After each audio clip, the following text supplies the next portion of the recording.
Syekh ini kan menuduh tanpa bukti, tanpa data, asal jeplak. Bahwasanya Hamas buatan Yahudi. Dari mana datanya? Nabi SAW menyatakan al-bayyinah. Ya, al-mudda'i bagi orang yang menuduh wajib mendatangkan bukti.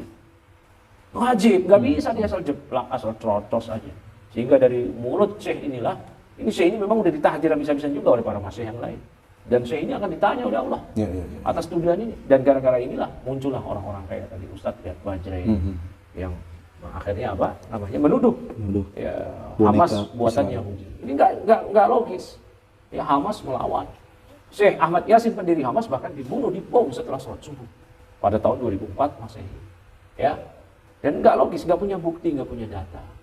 Tapi Ustadz Riyad Bajrai bilang Hamas ini buatan Yahudi. Tujuannya untuk apa? Untuk menjustifikasi perbuatan Yahudi membantai kaum Palestina dengan dia Hamas menyerang duluan. Subhanallah.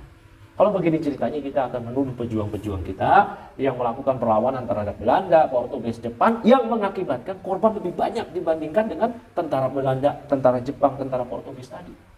Bung Tomo ketika menggelorakan semangat jihad dengan pekikan takbirnya, area Surabaya dan sekitar yang mati dalam sejarah tercatat 150.000 warga. Dibandingkan dengan jumlah pasukan Inggris Belanda sekutu yang mati cuma 6.200 dan mayoritas pun orang-orang murtad dari kalangan Londo Ireng yang mereka adalah opas, orang-orang lokal yang kerja sama Belanda. Lihat, gara-gara Bung Tomo 150.000. Apakah Bung Tomo ini mau diposisikan kayak gitu? Ya, belum lagi Pangeran Diponegoro, Imam Bonjol, Sultan Hasanuddin ketika menggelorakan jihad, orang-orang di Aceh, Panglima Polim, itu kemudian Teku Umar, istrinya Cut Nyadin, berapa ribu orang warga sipil, pejuang kaum muslimin yang mati bersimbah darah gara-gara perlawanan mereka. Mau dibilang seperti itu, kejam sekali. Makanya jihad difa itu adalah jihad yang disyariatkan.